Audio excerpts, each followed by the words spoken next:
Hey, how about you, everybody? Welcome into the Friday edition of the Auburn Live Recruiting Show. I am your host, Jeffrey Lee, Senior Recruiting Editor for Auburn Live on 3. If you're not a member of that site, you know you're missing out. Half price right now, man. Jump on there and get on board with the Auburn Live on 3 crew. We are going to talk about a lot today. A lot to talk about, a lot to digest, a lot to unfold. And here to help me do it all is Jhead and Mr. Cole Pinkston. Mr. Jhead, how you doing, big dog? I'm doing good, brother. How about you? It's a Friday, and it's an away game. I'm pumped. Yes. Bow season starts next weekend. Ooh, and you've had some nice weather. Ooh. Oh, yeah. And it was 48 this morning, or yesterday morning. It was 51 this morning. Man, that's perfect to get out there in the stand. Of course, it's 84 by 3 o'clock. What? Yeah. Cole Pinkston, how the hell are you, big dog? I'm good, man. I'm good. Looking good, man. Of course, trying to make it in time for the podcast. Other than that. Daycares can be unreliable. Oh, gosh. Do not get me started. Hey. I feel about that like you feel about the left lane. Oh, really? Oh, I man. feel the same about the left lane, too. Ooh. And what I love about daycares is you pay for the week, even if they're not open or they can't take your kids. Oh, yeah. You still pay for it. Yeah. You're going to pay for it. Oh, what a way to start a Friday, right? Right. You know, we get a little bitter here, but then we move on to some nice recruiting info. Well, man, you can't bring me down. I'm fired up. There you go. what you fired up about today, Cole? The Auburn Georgia game?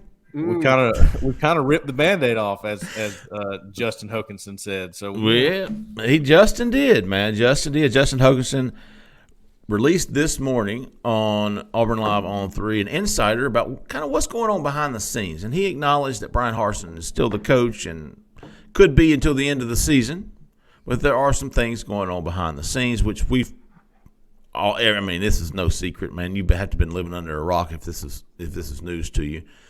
But Justin touched on several different things, a couple of names he's heard, the athletics director search, which I think he's got, same as Jhead earlier this week, which was John Hartwell from Utah State being kind of the leader, the presumed leader at least. Rich McGlynn's still in there as the interim right now, and he is still a factor, but no hire has been made. John Hartwell, Rich McGlynn was the two names Justin threw in there for the athletics director search.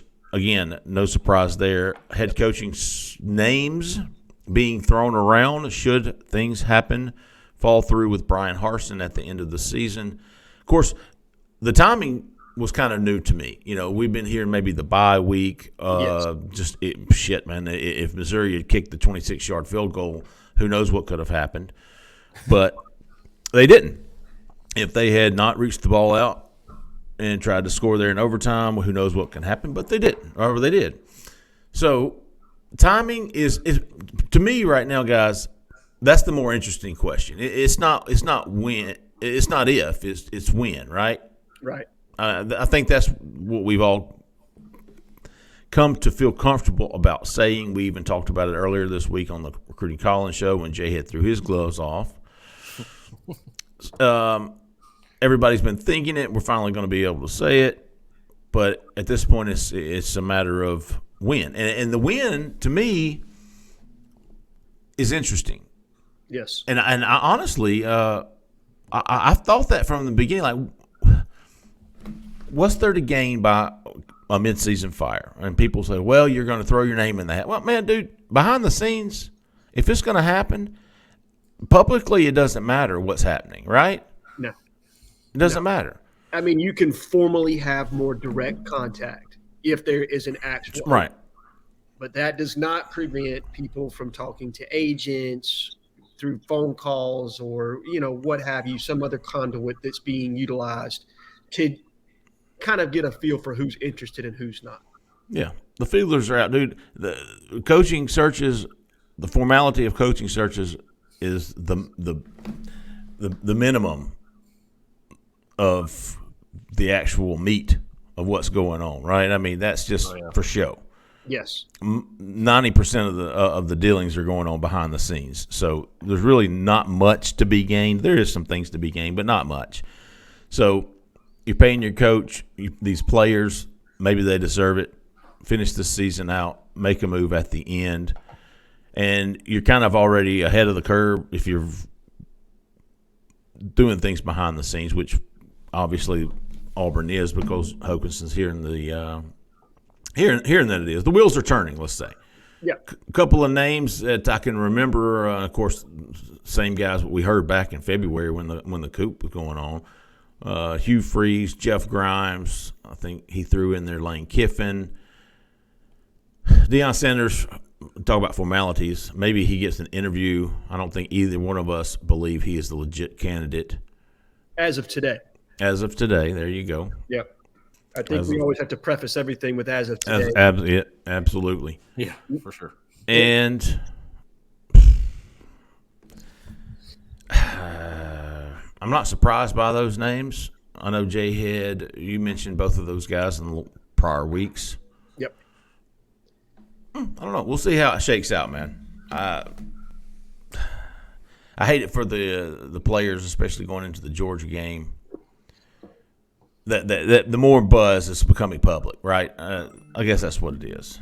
I agree. And I think, listen, at some point you actually have to have a frank conversation about this. And I think you're not doing your job as media if you don't discuss what's actually relevantly happening. That doesn't mean that we don't dislike discussing it or that it's something that we wish that there was more of an emphasis on the game and that these players were getting their due right now, moving into, the oldest rivalry in the South. I think that's where we all collectively, for those of us that are, familiar with Auburn, would like the focus to be. But it is what it is. And that information is out there. And those are Grimes and Freeze are definitely candidates that we heard in February. Their candidacy remains the same as of today, when and if a move is made. I have not heard very much with regard to Deion, but he obviously is somebody that is a very nationally prominent name with a very big brand, and you can see why he would be attractive. And this is what else I'll say. It is early, guys. Yeah. It is very early. The field that you are seeing right now will not be the field by the time we get to an actual opening. So pace yourselves to a degree. Realize this is the beginning of a conversation that is happening, a dialogue, if you will, about what is going on and what could happen, not what is going to happen.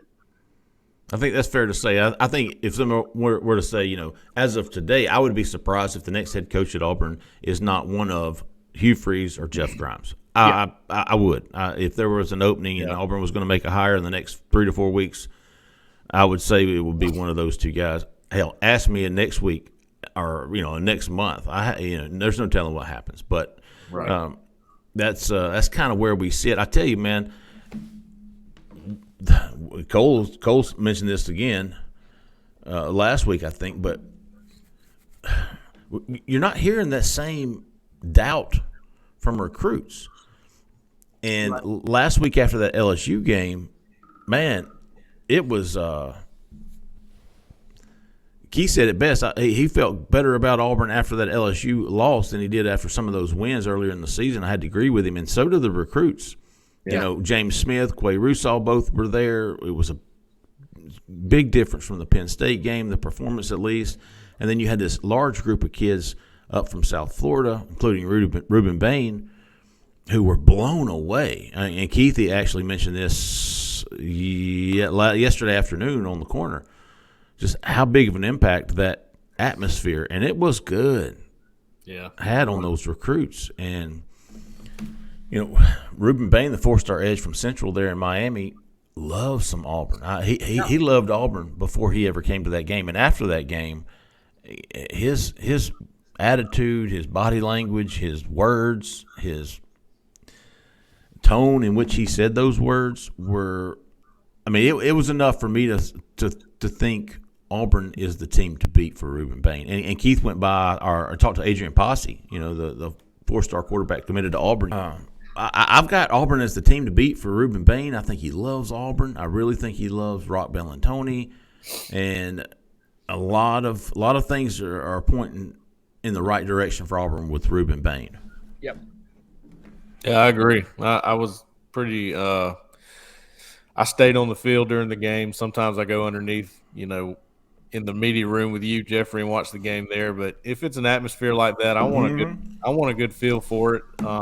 I enjoy it, for one. Two, I want to get a good feel for it to see what the recruits are thinking and watch them, kind of watch the game, because that's where I stand, right there at the recruiting section. But Yep. Yeah, man, I thought Reuben Bain, every time that Auburn would get some pressure, get a sack, I could see him coming out of his seat. He was just fired up, and you've seen him tweet before, like, "Come on, Auburn defense," or something like that. Mm-hmm. So he is interested. I mean, he is really that interest is rising, and coming to that game only helped that, even though Auburn didn't come out with a victory. And let me ask you guys something. We've all experienced an Auburn atmosphere before, right? Like, you know what I mean? We've all been in Auburn when it's been right, and when Jordan Harris rocking, and you can just feel the emotion in that stadium. Think about a kid from South Florida that's never experienced that before, all right? And if you've seen Miami on TV lately, there's about 10,000 people in the stands, man. They cannot compare with what we put on display against LSU. Auburn sold Auburn that night. And to a kid like Reuben Bain, that means something. And if you're Auburn, you want Reuben Bain, because there's probably not a more polished pass rusher. I mean, look, I think is probably the best overall prospect on our board, period. But I think Reuben is far more polished as an actual pass rusher right now and is more ready to contribute from day one.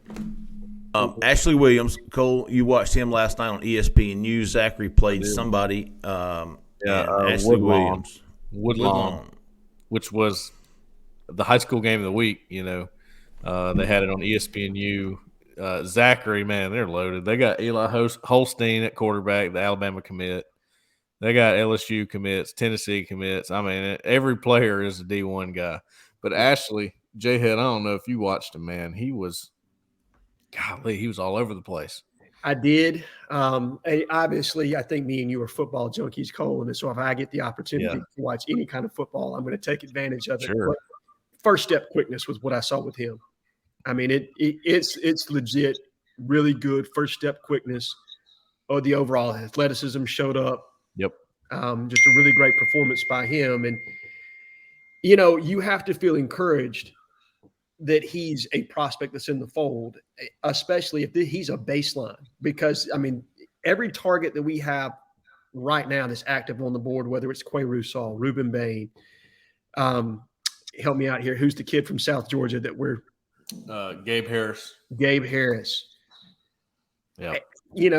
If he's the baseline and those guys are supposed to be better, then and I don't know that they are. I haven't been able to see them play in person, as not the way I was able to watch him the other night. But that definitely, if you were able to get one or two of those guys in combination with him in this class, that's going to do a lot for Auburn, particularly with what you're losing in the age room next year. Yes. And really the thing about Ashley Williams and a guy maybe like Keldrick Falk is they're not going to be, ready to roll when they hit campus. Right. As good as I think Keldrick Falk is, I still don't think he's ready for that, that action quite yet. Doesn't mean he won't be.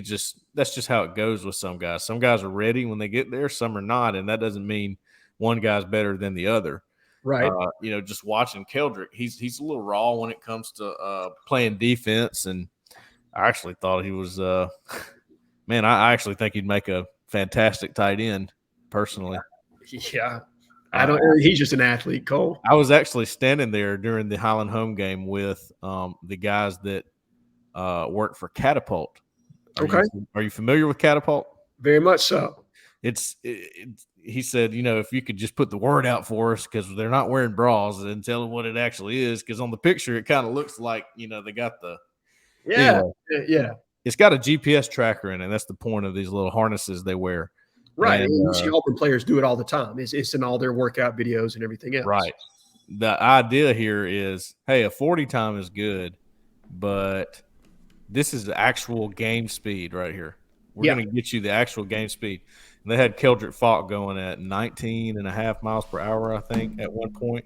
Whew. And he's 6'6", 250. I mean, he's got to be 260 plus at this point. Right. That is impressive, because he was running the Wildcat and he was carrying the ball a lot, so he got to full speed a few times. And that kind of thing, what I'm trying to say is maybe he's raw playing D-line right now. Maybe he doesn't know how to use his hands and get off of blocks that well. But that kind of talent and that kind of size is just, I mean, that ceiling is just unbelievable. And you take those guys, and I think Ashley Williams fits that category because they just decided last night, hey, the other quarterback they were playing against, Ricky Collins, committed to LSU. Big time player too. Actually, a lot like Jaden Daniels because he runs a lot. They just said, all right, Ashley, you're going to spy him. Wherever he goes, you follow him. And he ended up having 11 or 12 tackles just doing that. So, pretty good game by him. It just showed that mobility that he has. Some people were even asking, could he play linebacker? I think he's a little too big for that, but he can run, man. Well, you recruit to traits, right? You know, length, speed, quickness, twitch, change of direction. These are all things that are evaluated. So while the technical skill may not be there for some of these kids, and particularly, Zachary's not a huge school. I think they're 5A in Louisiana, correct? Yeah, I think so. So maybe he's not exposed to, the greatest coaching. I don't really know. I don't know a lot about their coaching staff. And you talked about Keldrick Falk. And look, I'm not trying to degrade what they have going at Howland Home, but I'm a byproduct of Elba, Alabama. And I can tell you in these little small country schools, man, you don't get the greatest technical coaching. You get good coaches, but these aren't guys that, that know the ins and outs of football the way they're going to be coached when they get to the college level. Yeah. So you're recruiting to those traits and what you think they can be. And you're right. I put both those guys in the same boat, and we would be fortunate to keep our land boat. Sure, absolutely. Coaches are going out on the road this week again tonight, Friday night. At least two coaches that we know of are going out. Jimmy Brumbaugh, Zach Etheridge. Jimmy Brumbaugh, both going to be in the Georgia area. I'm guessing the team is going to be staying in a hotel over there. Jimmy Brumbaugh is going to be in Mableton, Georgia. A couple of stops. He's going to actually hit two schools, and he's going to go back and see one game. He's going to go to Mableton, Georgia, see Whitefield Academy lineman in Jaffrard, who has been a target for Auburn for a while now. Thought Auburn led. I remember was it an official visit he came to, said Auburn led. Well, oh no, maybe that they led, and he wasn't going to announce until December, and then he went to Arkansas the next weekend, committed when he left.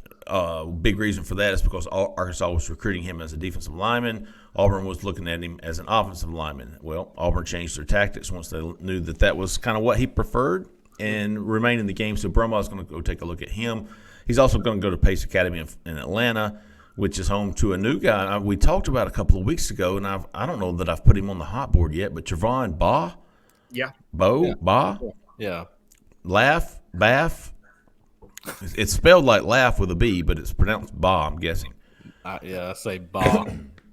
He is a four-star guy committed to South Carolina. Brumbaugh is going to go check on him, and Pace is also home to defensive lineman 2024 guy Heaven Brown Schuler, I think, has been to a game at Auburn. Then he's going to go back and watch Jaffrard play against Elbert County. Zach Etheridge is also going to be in the same area there in central Georgia. He's going to go to Eagles Landing in McDonough. Is that right? McDonough. Yeah, Cole. Yeah. I've been there twice now. DJ Chester, man, this is a big one right here. This is a big one. Auburn really likes this kid. He likes Auburn. Really need to get him in the class, and at least they're going all out to do so. He's been to a couple of games. I think he was at Penn State, Cole. Yeah, I think he was. Yeah. And OV in June. And so LSU obviously still a factor there with him, but I like Auburn. I like where Auburn sits with him. I'm not saying that they're leading, but I feel like they're a really tough competitor here. They definitely are. I've been to that school twice now, I think. Either once or twice. I know I went once and talked to them and Colton Hood, who is his teammate there. Colton Hood, that's it, man. I knew there was another guy there. I knew he had a teammate. Colton Hood, and he's committed to Michigan State. But I think if Auburn pushed for him pretty hard, they would have a good shot at getting him. Having four relatives that all played for Auburn, that's huge. But his little brother too, Colton Hood's little brother Brandon Hood is also a prospect for 2024. Yeah. Yep. I think he's got offers from maybe Pittsburgh, Boston College, Penn State is trying to get in there. So he's somebody that could be something moving forward, and he's pretty good player. But yeah, DJ, man, what I learned when I went up there was that his family seems to somewhat prefer Auburn. That always bodes well, and it's not up to them; it's up to him. So that may not be the final destination for him, but it's always good when the family wants you somewhere, and it's pretty close. It's not a far drive, So I found that interesting. Something I kind of found when I went there. Well, and in any recruitment, and Jeffrey can speak to this better than I can. Recruiting the kid is important, but whoever the decision maker is in the family, recruiting that person is equally important. Sure. And so if family is going to be a decision maker for him, obviously that bodes well in our favor. But I think you're right. I think LSU and Florida State are probably two other teams to watch in that Florida recruitment. State, yeah, there you go. As far as viable candidates are concerned for a really, really good player in DJ Chester. I would throw Ole Miss and Michigan in there as well. I mean, I think DJ Chester could take his time and maybe even go past December. Even though he is a December guy, I think he could take his time. I mean, he's pretty torn from what I can understand. If he doesn't go past December, he's going to wait till probably the last day and make a decision. He was just at Ole Miss a week or two ago, and he seemed to love Michigan when I talked to him. So I wouldn't say those two schools are out either. It's just a lot of schools that he likes right now. Fair enough. Etheridge will also go to Woodward Academy, home of Damari Alston, and also of a bunch of 2024 guys. Miles Graham, the 4-star linebacker, committed to Florida. Yep. He was in Auburn again last weekend. So was Andrew Hines, the 4-star edge. And then Florida State's got a commitment there from a 2024 DB and C.J. Hurd. Yeah. 4-star edge A.J. Hoffler is committed to Clemson. He's a 2023 guy. Never heard him as far as Auburn being in the mix, but he goes to school there. So Etheridge will hit Eagles Landing. He'll go to Woodward. He's also going to go to Fairburn High School. And I always think of Josh Holsey when I think of Fairburn, Georgia. He coaches at Langston Hughes, by the way. Josh Holsey? Sure does. I'll be damned. Saw him when I went to Langston Hughes a couple weeks ago. Didn't realize it was him. He was coaching there. Boy, that explains why Zach's gotten a foothold over there. That's for sure. Mm-hmm. Zach's also going to go to Pace. I'm guessing him and Brumbaugh will meet up and go to Pace together. And then he will also go to Fairburn, which is, I guess, a bunch of – sorry, Zach, I hit my mic again. The ones I could find in the database, Creekside, 2023 cornerback Daquan White, 2023 defensive lineman Malik Tullis. Both of those guys are committed to Eastern Michigan. Mm-hmm. And then there's an offensive lineman, B.J. Williams, who's committed to Pitt. And then they've got some 2024 guys like Caleb Holmes and Michael Boreau. Oh, I think I said that right. Boireau. Boreau. I have confidence. And then he's going to go back and watch DJ Chester, Colton Hood play at Redan, Redan. Is that right? Redan, Georgia residence? We'll go with it. Sounds good. That. Certainly not Redden. And of course it's going to be Redden. Hey, one quick thing about Ruben Bain. I kind of tapered off there when y'all were talking about Ruben or gotten it. But Camden Brown, those South Florida guys, I noticed after the game there was a lot of mingling between those guys. I mean, you South Florida, your top prospects, what's who's who, and there was a lot of milling around there between all those South Florida guys. Camden Brown was there. So, again, I think Auburn's the team to beat for Ruben Bain, and there's some confidence at Auburn too. There's some confidence at Auburn. He's going to come back at least one more time, according to him. Mm-hmm. So, all right, that's where the coaches are going. That's who the coaches are going to see. No visits this month until the end of the month. Arkansas comes to town, I think, the 29th. Yes, because we're going to have Georgia, then Ole Miss next week, then a bye week. That means Halloween's on a Monday? I guess. It's Math's my strong suit. It's the 29th is a Saturday, Sunday, Monday. Yeah, it is. Monday's the 31st, baby. It's always during the week, isn't it? Always, man. Yeah. Except for 2 years ago, it was on Saturday. That's true. Nice. You like that, don't you? Yeah. Auburn at Georgia, folks, getting 30 points before they even kick off the football. I don't know if y'all saw what I put up this morning, something that me and Keith had talked about, the betting lines from the last 10, 11 years, the worst betting lines Auburn's faced. Uh-huh. This is number 2. This is a Auburn versus FCS opponent type line. Yes. Yeah. Yes, it is. The only one that was higher than this was 2012 Iron Bowl, which was 33 points. And we know what happened at the end of that season. And they covered, by the way, in that game. Alabama did? They did 49-0. Yeah, poor Jonathan Wallace in that game. 49-0. I've forgotten about it. I put that out of my mind. Right. I put that in the article too. Hey, I know that you want to forget this, but just so you know. We had about as much chance as a one-legged man in an ass-kicking contest. With no crutches. Yeah. I wonder what the line will be for this game, for this year's Iron Bowl. Ooh. Yeah. Depending on how this week goes, if Georgia's able to cover that spread, it'll be more Alabama, I would think. So here's where I predicted, my score prediction was 41-10, and this is why. That's about what Auburn lost to Penn State, and that was at home. I'm talking about going on the road to Georgia. Not in the best. You're talking about a first start for Robbie Ashford at quarterback on the road. Yep. You're talking about Brandon Council. Mouthing off.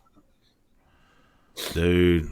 Yeah, I had I don't know if y'all listen to Rick and Bubba, but I had it on the way over. Are they still on in Birmingham? Yeah. Oh, you live in Montgomery, don't you? I live in Montgomery, yeah. But yeah, I heard them. They were on the radio, and they got on the topic of Brandon Council and started talking about that. And it's interesting. I can't remember all what they said, but basically what we've been saying. Hey, man, why? Why would you say that? Why would you Why would you give them a reason? You hope that they sleepwalk into the game, right? Mm-hmm. Do you think you're going to intimidate them? Like, what's the logic here? Are you trying to convince yourself that you can compete against these guys? I think probably there's some of that, Jay Lee. I think he's probably psychologically, he knows that this team is probably not in a great spot. So he's trying to give this sense of confidence that, you know what, we know what we're capable of. We know what we can go out there and do when we execute and we do the things the right way and stay within the game plan. You know what I mean? Yeah. And while I appreciate that he feels that way, Yeah. I've never found it to be advantageous to actually voice that opinion when you're a 30-point underdog. You know what, though? I bet. I would think that this year, of all years, if you're going to be that guy, this might be the one that it might be acceptable, at least a little bit. Because if you're Auburn fans right now and you're watching how things are going and everything's just kind of you're in this lull and everything is just not good and you're hoping for better, and then you see, okay, the player still got some fire about him. At least that gives me something. Right. I'm glad they still got some fire about him. No, They're not quitting, because I was looking through that 2012 schedule just to find some of those lines, and man, it got worse and worse and worse and worse.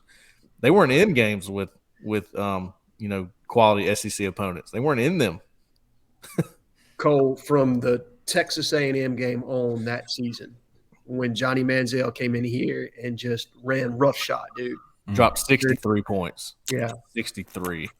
That team, I'll never use the word quit, but they went through the motions the entire second half. They just didn't care. From that point moving forward, it was done. They wanted no part of it. They knew change was coming, and they just completely walking through the motions. You didn't see that with this team last week. You saw a team that fought to the very end. Yeah. And you're right. I think a large amount of fans, and I can speak to this from a fan perspective, you feel like you've kind of been watching a funeral for like the last 3 weeks, right? You know what I mean? Yeah, like That's the word I was looking for. You know what I mean? Like you feel like you've been kind of watching a funeral and everything's just, when can we like pack this up and move on? And you need something as a fan to kind of cling on to. You want to see a spark against Georgia. And if that's what Brandon Council is trying to do, is to provide that spark for his teammates, then I guess I understand it. I just probably would have preferred him to do elsewhere, to do other things. And my guess is that he will not be speaking to the media for the rest of the season. But that's just, me spitballing here. Well, I think you got to remember that Brian Harsin individually has a reputation to uphold. And he may not be popular with Auburn fans after everything happens here this season or whatever's going to happen. Sure. I can't predict the future. All I know is he's going to walk out going, okay, well, that team played pretty hard for him. And other people around the country will go, yeah, well, they still played hard. Well, you're right, because you got to think beyond this season. Whenever Brian Harsin's tenure at Auburn ends, you know what I mean? He wants to be able to keep his head up about the way his team performed and the fact that his kids fought. And not only for the fact that it's a pride thing, but it's a job employment thing too. Because when you have a team that completely caves way on you, that means that the foundation there was not strong culturally within your building. That's for sure. Right.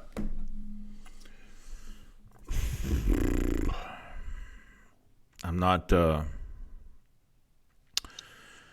excited No, I'm gonna watch.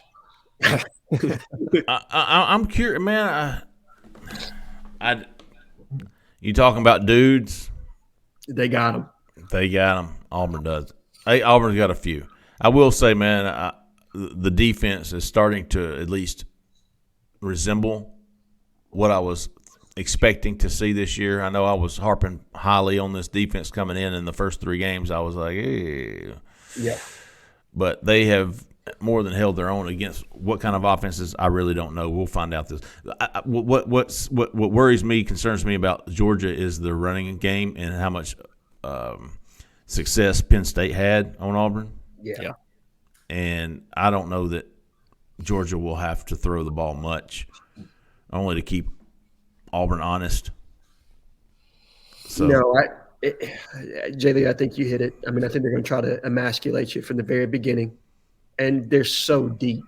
Mm-hmm. Cole can speak to this, and I think I heard him hit it on the modcast yesterday. Georgia is so deep at every position. On the defensive line, they rotate 2 or 3 different guys at various positions.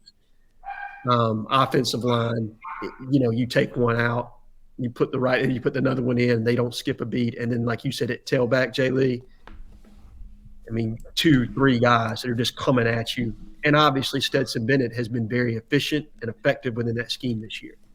Now, they did have their worst performance of the season this past week against Missouri. My guess is they're going to want to make a statement in Athens to their fan base. They don't care. This isn't for anybody else. You know what I mean? Was that at home? No, it was in Missouri. Missouri, in Columbia. Yep. Now you're coming back home to Athens. You want to make a statement to your fan base. Thank you for showing up. This is what we're capable of each and every week. Continue to ride along. What do you have at Jhead? What do you have? 35-0. I'm telling you, it's going to be tough to move the football. Jay Lee, right now, with the struggles that we have, because everything that we scored on last week came off broken plays. Okay? We got we got some explosive plays, but they were on busts in the secondary by LSU where they came up. Kirby's going to have that defense very sound. They played sound all season. I don't expect that from them. And I just think it's going to be really tough for us to move the football and score, especially when our field goal kicker has had some struggles in and of himself. And look, I hope I'm wrong, but 35-0 is about what I see. I think we're going to get blanked. I think I said 28-7 was mine. Well, hell, I'm the optimist here. I've got Auburn scoring 10 points. And you may be right. You know what I mean? Like, because, the second, third team gets in there. Yeah, and I couldn't decide if it would be like on the first 2 possessions of the game because Auburn has had its success early on offense, and then or was it going to be a late scoring, 41-3, and Auburn scores a late touchdown, make it. I got it 41-10. I've seen enough execution to say that they could score. I don't think they're going to win by any means. I think they could score, though, just from watching the execution from the last game and even the Penn State game. I thought there was enough there to put it together to put some points on the board. And I think Robbie Ashford played as good as he played as good as he possibly can last week. Can he do it again? I don't know. I think he's did, obviously. It says a lot about where Auburn is right now when we're debating on whether or not Auburn's going to score and not whether or not they're going to win. Oh, yeah. I mean, that speaks to the overall roster management of this team. Yeah. You know what I mean? Well, let's anybody got any how about yous this week? Yeah. So we had a post this morning from I think it's Techno 30, and he said it's going to be Grimes.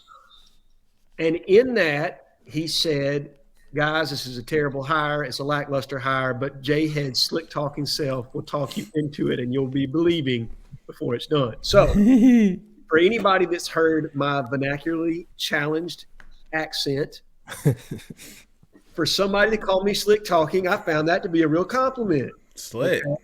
Yeah, if I'm that good. Okay, so there you go. How about you, brother? I hear you. Oh, Tecmo 30. A little backhanded compliment there. Nice. Cole Pinkston? I have one this week, and it is for Barn Boy 3.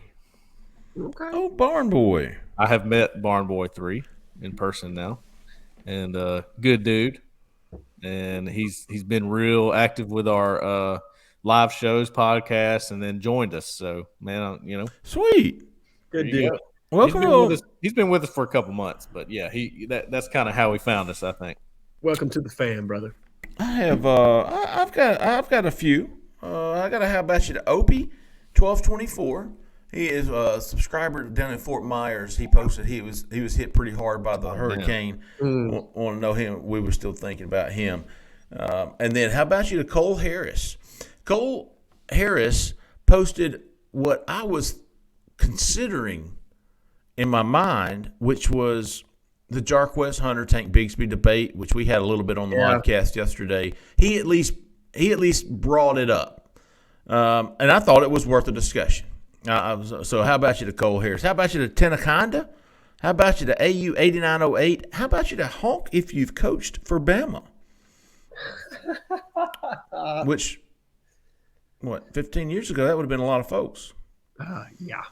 How about you to Construct Tiger, who also said something that I was thinking, that the national media was throwing Deion Sanders in the mix so that when Auburn doesn't hire him, Auburn's going to be, the racist hillbilly college. How about you for even bringing that up? Because it did cross my mind too. Like, these people know that Deion Sanders is not going to be the head coach at Auburn, and yet they're like saying that he might. How about you to ASWE? How about you to McFraz? How about you to Rich McGlynn's Bulge? And I don't know why other than the name. Yeah. How about you, Rich McGlynn's Bulge?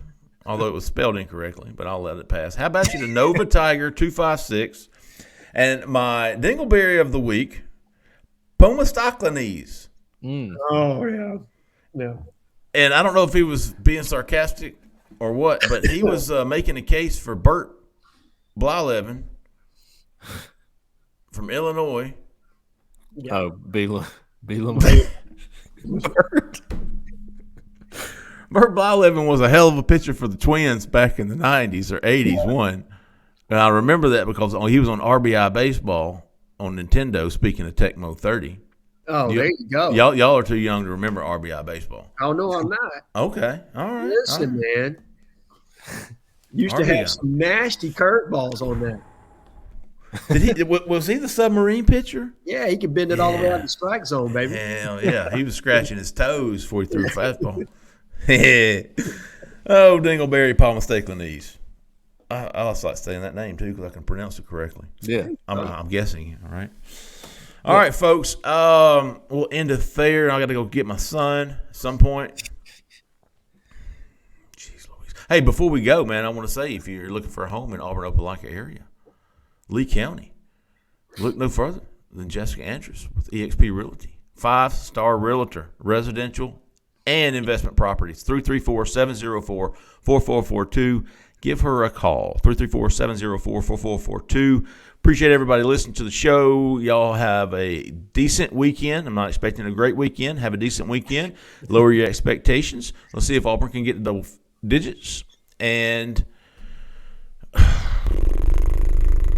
we'll be back Monday. Keith and I will be back Monday with Inside the 20. We'll have the recruiting call-in show. The call-in show during the season is whatever flies on Tuesday. Mm-hmm. And then Auburn will play Ole Miss next Saturday. Auburn, Georgia, 2:30 p.m. Central Time on CBS Saturday. We'll see what happens. Let's see what happens. Hey, we appreciate everybody listening, man. Go subscribe to Auburn Live on 3. Also, you're on our YouTube page right now. Hit that like and subscribe button. Hit that notifications button. Get those videos. Get notified when those videos get uploaded. Appreciate everybody. Thanks so much for listening. For Zach in the back, for Jhead, for Cole Pinkston, I'm Jeffrey Lee. Y'all stay out of the left lane. See ya.